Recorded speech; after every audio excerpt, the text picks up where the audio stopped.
नमस्कार, आदाब और सत श्री अकाल।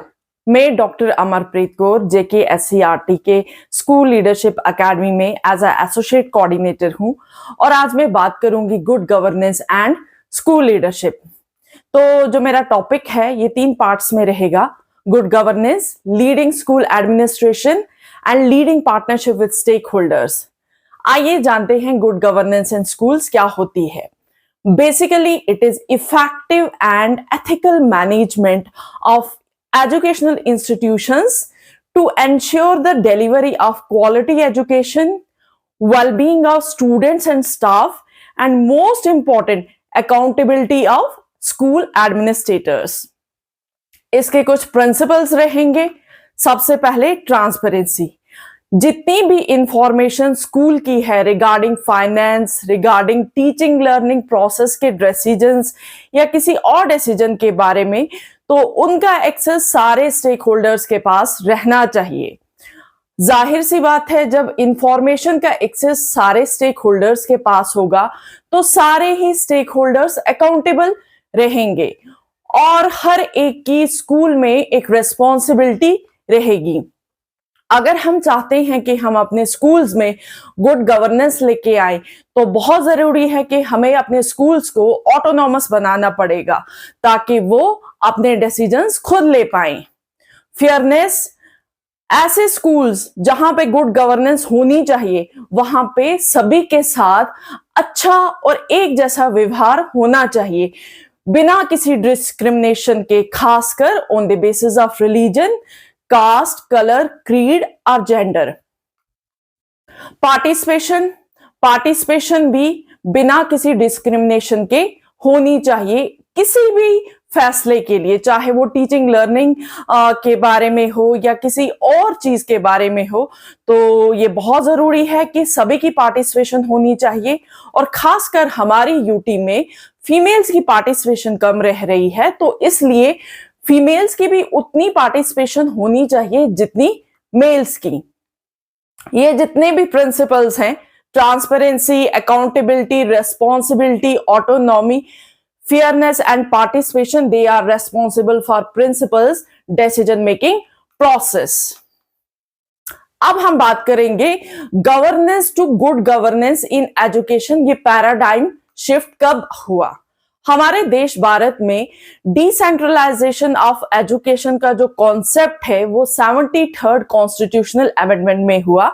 उसके बाद लोकल बॉडीज बनना स्टार्ट हुई विलेज, ब्लॉक और डिस्ट्रिक्ट लेवल पे। जो ग्राम सभाएं यानी विलेज पंचायतें हुआ करती थी, उनका जो जिम्मा था वो ये था एडल्ट एजुकेशन की देखरेख करना। पंचायतें ब्लॉक लेवल पे प्रमोट किया करती थी primary and secondary education, and they construct and maintain the school buildings and they also provide education to working children. पंचायतें जो डिस्ट्रिक्ट लेवल पे हुआ करती थी, उनका जो कार्य था वो ये था कि स्कूल्स और कॉलेजेस की कनेक्टिविटी को बेहतर बनाना, रोड्स को बिल्ड करना, अगर कहीं रोड्स की मरम्मत की जरूरत है, रेनोवेशन की जरूरत है, तो ये काम भी यही पंचायतें किया करती थी। 2 प्रोग्राम्स, एक है डिस्ट्रिक्ट प्राइमरी एजुकेशन प्रोग्राम यानी DPEP एंड सर्व शिक्षा अभियान। Both the programs have played a fundamental role in decentralization of Indian education system. हमारे पास नेशनल एजुकेशन पॉलिसी 1986 है और उसमें विलेज एजुकेशन कमेटीज बनी और यही विलेज एजुकेशन कमेटीज थी जो फंड्स को मोबिलाइज और यूटिलाइज किया करती थी। RTE act, right to education act 2009, इसके तहत जितने भी बच्चे 6 से 14 साल के हैं उनके लिए स्कूल जाना मैंडेटरी है। तो जो भी बच्चे स्कूल को स्किप करके काम पे चले जाते थे, लेबरर्स थे, तो उनके लिए हमारी भारत सरकार ने एजुकेशन फ्री और मैंडेटरी की। अब बात करेंगे टाइप्स ऑफ स्कूल लीडरशिप की। सबसे पहले इंस्ट्रक्शनल लीडरशिप। इंस्ट्रक्शनल लीडरशिप में टीचिंग लर्निंग के प्रोसेस को कैसे बेहतर बनाया जाए उसके बारे में ये लीडरशिप है। Next is organisational leadership. एक एचओआई एक स्कूल में सारे स्टेक होल्डर्स के साथ साथ स्कूल के इंफ्रास्ट्रक्चर को साथ लेके चलता है, सभी को जोड़ के रखता है। तो this is organisational leadership. Next is team leadership. जैसे माता पिता अपने बच्चों को जोड़ के रखते हैं और अपने परिवार के हित में फैसले लेते हैं, उसी तरीके से हमारे जो एचओआई साहिबान हैं उनको चाहिए कि स्कूल के हित में, स्टेक होल्डर्स के हित में फैसले लें। और बिल्डिंग पार्टनरशिप्स, देखिए एक स्कूल डिसाइड करता है कि वहां की आने वाली फ्यूचर सोसाइटी कैसी होगी। एक स्कूल मिरर है एक सोसाइटी का, तो इसलिए बहुत जरूरी है कि हम अपने जो हमारे लोकल बॉडीज हैं, लोकल स्टेक होल्डर्स हैं, उनके साथ हम पार्टनरशिप्स बिल्ड करें। और ये चारों चीजें तभी पॉसिबल हैं जब आपकी सेल्फ लीडरशिप स्ट्रांग होगी। यहां पे मैं अब डिस्कस करने जा रही हूं एक बहुत ही इंपॉर्टेंट रिसर्च को जो की थी रॉबिन्सन एट अल ने इन 2008। तो इन्होंने 5 ऐसे डायमेंशंस निकाले थे जिसकी वजह से स्कूल लीडरशिप में हमें समझने में आसानी हुई। तो जो सबसे पहले डायमेंशन था वो है एस्टैब्लिशिंग गोल्स एंड एक्सपेक्टेशंस, यानी हमारे एचओआई साहिबान के गोल्स क्या हैं, उनकी एक्सपेक्टेशंस क्या है। Next is resourcing strategically. देखिए रिसोर्सेज अगर लिमिटेड हो या अनलिमिटेड हो, दोनों कंडीशंस में हमें उनको स्ट्रैटेजिकली यूज करना चाहिए। Next is planning, coordinating, evaluating teaching and curriculum. Then promoting and participation in teacher learning and development. And fifth one is ensuring orderly and a supportive environment, that means a disciplined environment in your school. तो इन पांचों में से जो सबसे important dimension है leadership का, it is promotion and participation in teacher learning development. अब effective governance की बात करते हैं। देखिए जैसे हम किसी स्कूल में एंटर करेंगे, एंटर करते ही हमें पता चलेगा कि इस स्कूल में इफेक्टिव गवर्नेंस है या नहीं है। वहां का वातावरण देख के, वहां का माहौल देख के, अगर वहां पे कचरे को प्रॉपरली डिस्पोज किया हो और वहां पे सफाई सुथराई का खास ख्याल रखा गया हो और वहां पे हर एंगल से उस स्कूल का वातावरण अच्छा हो, तो हम यकीनन बोल सकते हैं कि यहाँ पे इफेक्टिव गवर्नेंस है। और इफेक्टिव गवर्नेंस क्रिएट करने के लिए बहुत जरूरी है कि हम अपने नेटवर्क्स को स्ट्रॉन्ग बनाएं। अब कॉन्सेप्ट है स्कूल कॉम्प्लेक्सेस का, स्कूल क्लस्टर्स का, इसलिए जो भी आप नेटवर्किंग बनाएंगे वो विद इन द स्कूल नहीं बनानी है, बल्कि आपको और स्कूलों के साथ भी बनानी है। और साथ ही आजकल इंटरनेट, मोबाइल का जमाना है, तो हमारी जो नेटवर्किंग है वो अब मोबाइल्स के जरिए, कॉल्स के जरिए, ईमेल्स के जरिए, व्हाट्सएप मैसेजेस के जरिए होनी चाहिए। कोलैबोरेशन 21st सेंचुरी का स्किल है कोलैबोरेशन। जब तक आप कोलैबोरेट नहीं कर पा रहे हैं तब तक हम आगे नहीं बढ़ेंगे। तो कोलैबोरेशन मस्ट है किसी भी चीज के लिए, चाहे वो एनवायरनमेंट के रिलेटेड हो, डिसीजन मेकिंग के रिलेटेड हो, मॉनिटरिंग एंड गाइडेंस के हो, रिजल्ट एनालिसिस एंड इंप्रूवमेंट के बारे में हो, या एप्रिसिएशन एंड रिकग्निशन के बारे में हो। तो हर एक एस्पेक्ट में हमें कोलैबोरेट करना पड़ेगा डिफरेंट डिपार्टमेंट्स के साथ। Participation and partnerships, really it is very important. हमें अपने लोकल एनजीओज के साथ, लोकल स्टेक होल्डर्स के साथ हमें पार्टनरशिप बिल्ड करनी पड़ेगी, स्ट्रॉन्ग पार्टनरशिप। एक इफेक्टिव गवर्नेंस के लिए बहुत अहम है कि हमारे जो टीचर्स हैं, प्रिंसिपल्स हैं और बच्चे हैं, उनके बीच में एक स्ट्रॉन्ग बॉन्ड हो, स्ट्रॉन्ग लिंक हो, ताकि बच्चे खुशी खुशी स्कूल आए, उन पे बच्चों को एक ट्रस्ट डेवलप हो स्कूल में। और पेरेंट्स की काउंसलिंग बहुत जरूरी है। देखिए जो भी हमारे पास बच्चे आते हैं, जरूरी नहीं कि सभी के माता पिता पढ़े लिखे हों। बहुत सारे ऐसे बच्चे हमारे स्कूल्स में होंगे जो फर्स्ट जनरेशन लर्नर्स होंगे। उस केस में हमें बच्चों के माता पिता की काउंसलिंग करनी बहुत जरूरी है। और हमारी नेशनल एजुकेशन पॉलिसी 2020 में अब वोकेशनल एजुकेशन है। अब हमारे बच्चों को डॉक्टर इंजीनियर के साथ साथ चांस मिलेगा कि वो प्लम्बर बने, इलेक्ट्रिशियन बने या ब्यूटिशियन बने, कुछ भी बन सकते हैं जो उनका स्किल है। तो ये चीज हमें पढ़े लिखे एजुकेटेड माता पिता को भी समझानी है, क्योंकि कोई भी पेरेंट्स हो चाहे किसी भी बैकग्राउंड से हो, कोई एक्सेप्ट नहीं कर पाएगा कि उनके बच्चे प्लम्बर बने। तो लेकिन एक ये स्टीरियोटिपिक थॉट है, हमें इस थॉट को ब्रेक करना है, इसलिए पेरेंट्स की काउंसलिंग करनी अहम बनती है। Documentation and sharing of best practices. जो भी एचओआई साहिबान अच्छा काम कर रहे हैं उनको चाहिए कि अपने काम को और लोगों के साथ और स्कूल्स के साथ शेयर करें। क्वालिटी एजुकेशन हमारी एनईपी 2020 होलिस्टिक डेवलपमेंट के बारे में बात करती है, जिसमें cognitive, effective and behavioural changes आती हैं। साथ में ही it gives the concept of experiential learning, जिसमें integration of arts, sports, story telling, ICT integration, ये सारा कुछ आता है।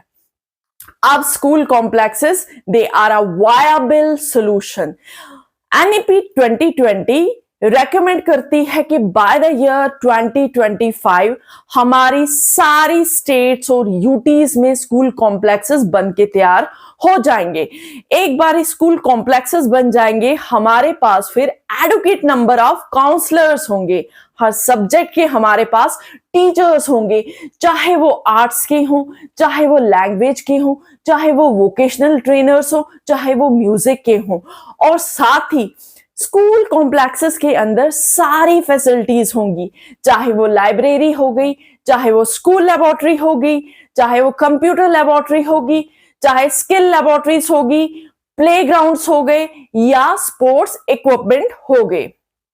और साथ ही हमारे बच्चों को, हमारे कश्मीरी बच्चों को खासकर एक बड़ा प्लेटफॉर्म मिलेगा। आर्ट्स के बच्चे अब साइंस एग्जीबिशंस में पार्टिसिपेट करेंगे और साइंस के बच्चे अब आर्ट सीखेंगे, पेंटिंग सीखेंगे और सारे बच्चे मिलके स्पोर्ट्स मीट में पार्टिसिपेट करेंगे, स्पोर्ट्स खेलेंगे, डिबेट्स में पार्टिसिपेट करेंगे, एग्जीबिशंस में पार्टिसिपेट करेंगे। और साथ ही जो हमारे पास स्पेशली एबल्ड बच्चे हैं उनके लिए कोई अलग से प्रोविजन नहीं है, वो हमारे सामान्य बच्चों के साथ एजुकेशन एक्वायर करेंगे। तो यहाँ पे कोऑपरेशन एजुकेशन का कॉन्सेप्ट आता है। अब बात करेंगे स्कूल कॉम्प्लेक्स का स्ट्रक्चर कैसा रहेगा। इसमें एक सेकेंडरी स्कूल रहेगा, कुछ लोअर ग्रेड्स के स्कूल रहेंगे, आंगनवाड़ीज रहेंगी, हर 5 से 10 किलोमीटर के दायरे के अंदर एक स्कूल होगा और इसको गवर्न करने के लिए हमारे पास कमेटीज होंगी। ये कमेटीज को हम स्कूल कॉम्प्लेक्स मैनेजमेंट कमेटीज कहेंगे। और साथ ही में जो इसके मेंबर्स होंगे वो हमारे प्रिंसिपल होंगे, स्कूल टीचर्स होंगे, पेरेंट्स होंगे एंड इवन हमारे लोकल लोग होंगे, पंचायती लोग होंगे, अर्बन बॉडीज के लोग होंगे। और इनका फंक्शन क्या रहेगा? Basically, it is to bring improved and efficient governance in schools। और हमारे जो डायरेक्टोरेट ऑफ हमारे जो डिस्ट्रिक्ट एजुकेशन ऑफिसर हैं और हमारे ब्लॉक एजुकेशन ऑफिसर हैं, they will interact with school complexes और यहाँ पे short term and long term plans बनेंगे। These plans will be the basis of SCDPs, that means school complex development plans. और इनको बनाने के लिए हमारे प्रिंसिपल साहिबान, हमारे टीचर्स और SCMCs होंगी। डायरेक्टोरेट ऑफ स्कूल एजुकेशन इनको अप्रूव करेगा इन प्लान्स को और साथ ही रिसोर्सेज भी प्रोवाइड करेगा, चाहे वो फाइनेंशियल हो, चाहे वो ह्यूमन हो, चाहे वो फिजिकल हो। अब बात की जाए skills of a good school leader. देखिए, कोई भी लीडर जो डेमोक्रेटिक वे में और सेक्युलर तरीके से एक ऑर्गेनाइजेशन चलाता है, चाहे वो स्कूल की हो या किसी और इदारे की हो, डेफिनेटली ऐसे लीडर्स हमेशा एग्जाम्पल के साथ लीड करते हैं। हमारे लीडर्स की, स्कूल लीडर्स की कम्युनिकेशन इफेक्टिव होनी चाहिए, एकदम क्लैरिटी होनी चाहिए, बोथ रिटन और वर्बल में। साथ में उनका जो अहम काम है, अहम कार्य है, वो ये है डिसीजन मेकिंग। तो वो अपने फैसले अच्छे लें जो टीचिंग लर्निंग प्रोसेस को इंप्रूव करें। और साथ ही समय एक जैसा नहीं रहता, कभी ऑब्स्टिकल्स आती हैं, कभी चैलेंजेस आते हैं, तो उस सिचुएशन में भी उनको मजबूत और अच्छे फैसले लेने चाहिए। और उनके जो इंटरपर्सनल स्किल्स हैं, यानी उनके जो रिलेशंस हैं अपने स्टेक होल्डर्स के साथ, वो हमेशा पॉजिटिव रहने चाहिए। हमारे HOI साहिबान ethically and morally they should be very strong. और हर HOI साहिबान को चाहिए एक अच्छे खिलाड़ी की तरह, जो हर गेम के बाद अपनी रिकॉर्डेड वीडियो देखता है और फिर इंप्रूवमेंट करने की कोशिश करता है। वो देखता है कि उसने गलती कहां पे की, वो कौन सा शॉट खेलता, वो किस एंगल से खेलता कि उसकी गेम इंप्रूव होती। उसी तरीके से हमारे HOI साहिबान को चाहिए कि अपनी लीडरशिप को एक्शन रिफ्लेक्शन वे में दुरुस्त करें, बेहतर बनाएं और खुद को इंप्रूव करने के साथ साथ उनको चाहिए अपने स्टाफ को, अपने बच्चों को और सोसाइटी को इंप्रूव करें। साथ ही हमारे HOI साहिबान बहुत सारी ऑटोबायोग्राफीज पढ़ के, न्यूज सुन के, अपने कुलीग से सीख के और कैपेसिटी बिल्डिंग प्रोग्राम्स और वर्कशॉप्स को अटेंड करके खुद को इंप्रूव कर सकते हैं। The better you become, you will be more confident to lead your school. और हमारे लीडर्स को क्लैरिटी होनी चाहिए कि वो क्या चाहते हैं, उनके बच्चों में कौन से स्किल्स होने चाहिए, वो सोसाइटी को कैसा बनाना चाहते हैं, ये इंपॉर्टेंट है। और साथ ही एक लीडर वही होता है जो लीडर्स क्रिएट करे, ना कि फॉलोअर्स। ओवरऑल गोल जो एक लीडर का रहना चाहिए, स्कूल लीडर का, वो ये है कि हर दिन हर क्लास में हर बच्चा कुछ ना कुछ सीख के जाए। बहुत खुशकिस्मती की बात है कि अब हमारे पास समीक्षा ऐप है। हमारी जेके सरकार ने समीक्षा ऐप को लॉन्च करके HOIs को इस काबिल बना दिया कि वो अपने बच्चों और टीचर्स को ट्रैक कर सकें। और साथ ही हमारे जो बच्चे हैं वो फीडबैक दे सकते हैं हर टीचर के लिए, और टीचर उसको देख के खुद को इंप्रूव कर सकते हैं। इनोवेशन, देखिए अब वो जमाना है कि अब हमें क्रिएटिव बनना पड़ेगा, हमें खुद में स्किल्स डेवलप करने पड़ेंगे, अब हमें आउट ऑफ द बॉक्स सोचना पड़ेगा। इसलिए क्रिएटिविटी इज वेरी इंपॉर्टेंट। और हमारे HOI साहिबान को चाहिए कि क्लास से लेके स्कूल के हर कॉर्नर तक इनोवेशन इंप्लीमेंट करें। और अगर कोई नेशनल प्रोग्राम है या कोई स्कीम है, जैसे implementation and integration of ICT, information and communication technology with the academics, आपको उसको इंटीग्रेट करना चाहिए और अपने स्कूल को हब बनाइए इनोवेशंस का। चलिए अब मैं बात करने जा रही हूं ICC कमेटी और पॉश एक्ट के बारे में। हमारी भारत सरकार ने पॉश एक्ट यानी prevention of sexual harassment act 2013 में निकाला था। इसके तहत हर एक ऑफिस में, चाहे वो गवर्नमेंट हो या नॉन गवर्नमेंट हो, वहां पे ICC कमेटी बनेगी, यानी इंटरनल कंप्लेंट कमेटी। और इसी कमेटी में कोई भी महिला उस ऑफिस की, अगर उसे किसी भी प्रकार की कोई भी सेक्सुअल हैरेसमेंट हो रही हो, चाहे वो फिजिकल हो, वर्बल हो, वाया फोन हो, कॉल्स हो, मैसेजेस हो, किसी भी तरीके से हो, वो ICC कमेटी में अपनी कंप्लेंट दर्ज कर सकती है। और सेम तरह की जो कमेटी है वो हमारे JKSCRT में बनी हुई है। अगर आप लोग हमारी वेबसाइट, ऑफिशियल वेबसाइट विजिट करेंगे तो वहां पे आप देखेंगे कि ICC कमेटी के तमाम मेंबरान की लिस्ट है। और साथ ही में अब एक नया प्रोविजन आया हुआ है कि कोई भी लेडी अपनी कंप्लेंट ऑनलाइन फाइल कर सकती है। कभी कभार ऐसा होता है कि फीमेल्स अक्सर हिचकिचाती हैं कंप्लेंट दर्ज करने को, लेकिन इसीलिए अब हमारे पास ऑनलाइन प्रोविजन हो गया है। ये एक्ट हर ऑफिस में एप्लीकेबल है। हर ऑफिस, चाहे वो सरकारी हो या नॉन सरकारी हो, आप वहां पे आईसीसी कमेटी बना सकते। मेरी दरख्वास्त रहेगी सारे एचओआई साहिबान से कि वो अपने स्कूल्स में आईसीसी कमेटी फ्रेम करें ताकि हमारी बच्चियां सेफर फील करें, हमारे जो फीमेल स्टाफ है वो सेफ रहें। ये बहुत अहम काम है। अब यहाँ पे हम बात करेंगे आईसीसी कमेटी के स्ट्रक्चर के बारे में। सबसे पहले यहाँ पे एक प्रिसाइडिंग ऑफिसर रहेंगे जो हमारे एचओआई साहिबान खुद होंगे।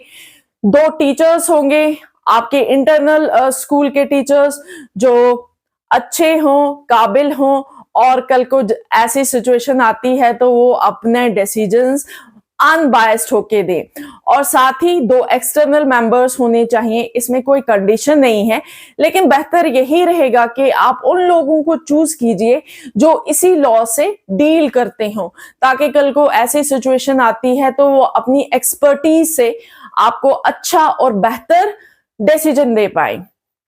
जो बहुत अहम कंडीशन है इस कमेटी की वो ये है कि 50% जो पार्टिसिपेशन है वो फीमेल्स की होनी चाहिए। अब स्टेक होल्डर्स की बात करते हैं।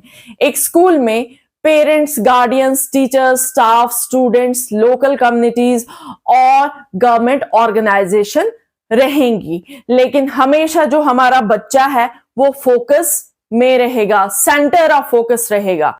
अब बात करेंगे हम SMCs के बारे में।